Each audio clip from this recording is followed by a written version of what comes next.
இந்த வீடியோவில் நம்ம என்ன பார்க்க போறோம்னா 2026 ஜூன் மாதம் நடக்கக்கூடிய குரு பெயர்ச்சி மகர ராசிக்கு எத்தகைய ஒரு பலாபலன்கள் நிறைந்த அடுத்த 13 மாதங்கள், அதாவது ஜூன் 2026 இருந்து ஜூன் 2027 வரைக்கும் இருக்கக்கூடிய காலகட்டம் மகர ராசிக்கு குரு பெயர்ச்சியால் எந்த ஒரு பலாபலன்கள் இருக்கு, எது மாற விஷயங்கள் காத்திருக்கிறது, எது மாற பலாபலன்கள், எது மாற வாழ்க்கை சம்பவங்கள் நம்ம எதிர்பார்க்கலாம் அப்படிங்கிறது மகர ராசிக்கு சயின்டிபிக் வேதிக் அஸ்ட்ராலஜி முறையில எந்த விதத்தையும் மிகைப்படுத்தாமல், மூட நம்பிக்கைக்குள்ள போகாமல், பரிகாரங்களுக்கு போகாமல் உள்ளது உள்ளவாறு ஒரு கிரகம் ஒரு இடத்துல சஞ்சரிக்கும் பொழுது கர்மாவின் அடிப்படையில அந்த இந்திய வேத ஜோதிட அடிப்படையிலான ஒளி தத்துவ பிரகாரம் எப்படி நம்மளுடைய கர்மா செயல்படுகிறது, எந்த மாதிரி ஒரு தாக்கத்தை அந்தந்த ராசிக்கு அந்தந்த கிரகங்கள் கொடுக்கிறார். குறிப்பா குரு மாறுவதனால், குரு கடகத்தில் இருக்கக்கூடிய குரு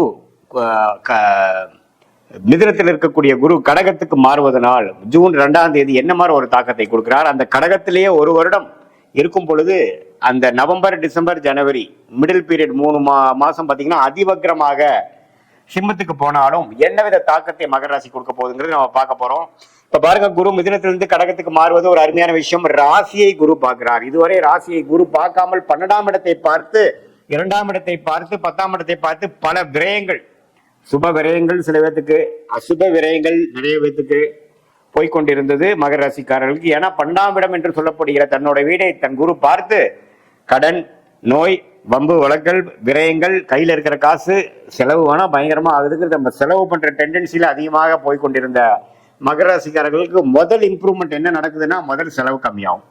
முதல் தேவையற்ற செயல்பாடுகள், அதாவது மாணவர்களாக இருந்தாலும் சரி, இளம் வயதினராக இருந்தாலும் சரி, தேவையற்ற ஒரு நடவடிக்கைகள், தேவையற்ற செயல் விஷயங்கள்லாம் கொஞ்சம் ஸ்டாப் ஆகி நம்ம என்ன பண்ணிட்டு இருக்கோம், என்ன பண்ணனா நம்மளோட குறிக்கோள் அடைய முடியும், நம்ம ஏன் இப்படி நமக்கு எதுவுமே மிஞ்ச மாட்டேங்குது, நம்மளுடைய ப்ரோக்ரஸ் ஏன் நம்ம ஸ்லோவா இருக்கு அப்படிங்கிறத நீங்களே ரீதிங்க் பண்ற மாதிரி ஒரு விஷயத்தை எல்லாமே அசிமுலேட் பண்ணி யோசிக்கக்கூடிய அந்த தருணம் தான் உச்சகுருவின் பார்வை உங்களுடைய மனோகாரகன் என்று சொல்லப்படுகிற ராசியை பார்ப்பது. இதுவரை நீங்க என்னென்ன தவறுகள் பண்ணிட்டு இருந்தீங்க, எது மாதிரி விஷயங்கள் நீங்க மிஸ் பண்ணிட்டீங்க, எது மாதிரி விஷயத்தை கழிச்சு எது மாதிரி விஷயத்தை நம்ம டெவலப் பண்ணோம்னா எப்படி நம்ம போகலாம் அப்படிங்கிற விஷயங்கள், அதாவது self development, job development, employment development, personal development, professional development எல்லாத்துலேயுமே கான்சென்ட்ரேட் பண்ணக்கூடிய ஒரு தருணமாக மகர ராசிக்காரர்களுக்கு இந்த உச்சகுருவின் பார்வை 7ஆம் இடத்துல உச்சம் பெற்று ராசியை பார்ப்பது கொடுக்குதுங்க. இது 12 வருஷத்துக்கு ஒரு தடவை வரக்கூடிய அமைப்பு. இது எல்லா டைமும் வராது.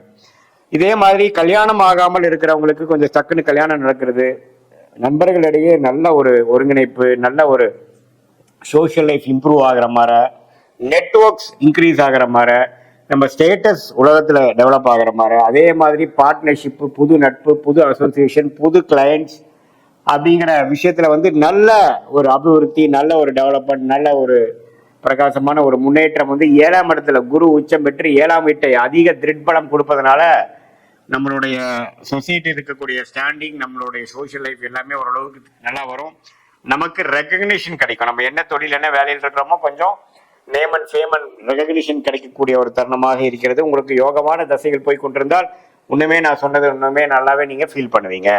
சனி 3ஆம் இடத்துல இருந்து 7 நாள் சனி முடிஞ்சு மகர ராசிக்கு 3ஆம் இடத்துல சனி இருக்கிறார். அதே சமயத்தில் ராகு 2ஆம் இடத்திலும், கேது 8ஆம் இடத்திலும் இருக்கிறார். இத்தகைய ஒரு அமைப்பு பாருங்க. ராசியை குரு பார்க்கறதுனாலும் 2ஆம் இடத்தை ராகு இருக்கிறதுனால சம்டைம்ஸ் அப்ஸ் அண்ட் டவுன்ஸ் ஃபினான்ஸ்ல இருக்கும். பேச்சுல கொஞ்சம் பார்த்து பேசணும். கோவத்துல சட்டுன்னு ஏதோ ஒன்று பேசிட்டு அதுக்கப்புறம் அது நம்ம பிரச்சனையா போய் அதை டீல் பண்ற கஷ்டப்பட வேண்டிய அவசியங்கள் உண்டு.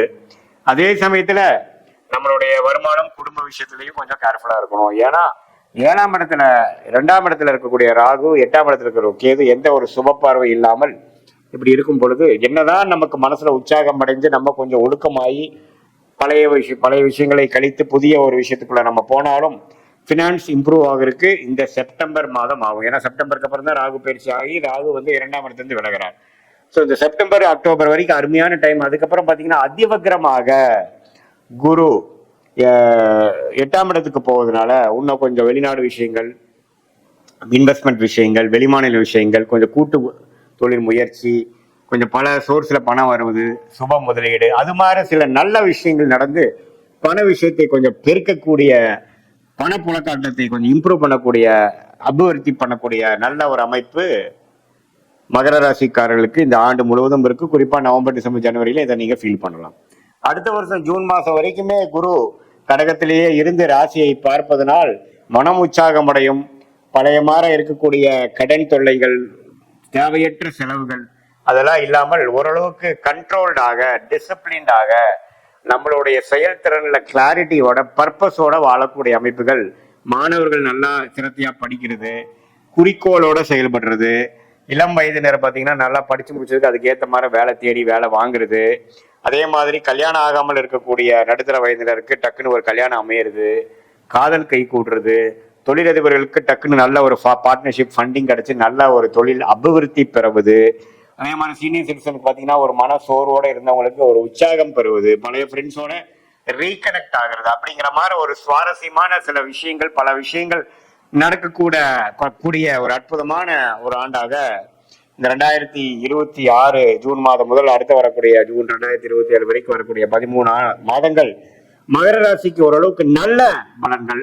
மனம் உற்சாகம், ஒழுக்கம், தைரியம், நெகட்டிவான எண்ணங்கள்லாம் போய் லேசினஸ், சோம்பேறித்தனம் போய் கொஞ்சம் உற்சாகம் அடைகிறது. கெட்ட பழக்கங்கள் நம்மளை விட்டு விலகி கொஞ்சம் உடம்பு ஓரளவுக்கு ரெடி ஆகுறது, மனசு ரெடி ஆகுறது, நல்லவர்களோட பழக்கங்கள் அதிகமா வர்றது, தீயவர்கள் பழக்கம் கம்மியாகிறது. இது மாதிரி பல விஷயங்கள் இந்த ஜென்மசனியில 2020, 21, 22 கொஞ்சம் தவறான பாதையில போன இளம் வயதியர்கள் எல்லாமே ஓரளவுக்கு ஒழுக்க பாதைக்குள்ள உனிமேல் ஒழுக்கம்னா என்ன, வாழ்க்கைனா என்ன, நண்பர்கள்னா என்ன, பெற்றோர்கள்னா என்ன அப்படிங்கிற மாதிரி நல்ல விஷயங்கள் புரிதலோட, நல்ல மெச்சூரிட்டியோட வாழக்கூடிய ஒரு வாழ்க்கைக்கு வேணுங்கிற அடித்தளத்தை கொடுக்கக்கூடிய ஒரு அற்புதமான ஒரு ஆண்டாக இந்த குரு பயிற்சி 2026 ஜூனுக்கு மேல வரக்கூடியது மகர ராசிக்கு கொடுக்குதுங்க. இது பொதுவான பலனை தவிர உங்களுடைய பிறந்த தேதி, பிறந்த நேரம், பிறந்த ஊரை வைத்து வரக்கூடிய திருக்கணித பஞ்சாங்கத்துல நம்மளுடைய ஜாதகத்தை போட்டு அதுல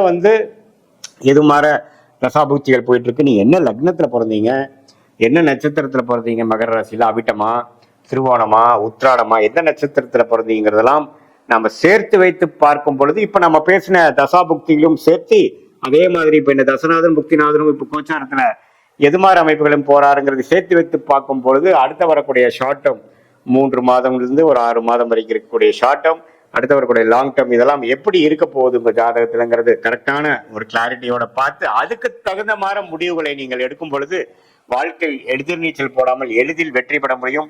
சயின்டிபிக் வேதிக் அஸ்ட்ராலஜி மூலமாக நீங்க பலன் பெற முடியும் என்று சொல்ல விரும்புகிறேன். மீண்டும் மற்றொரு காணொலியில் சந்திப்போம். நன்றி, வணக்கம்.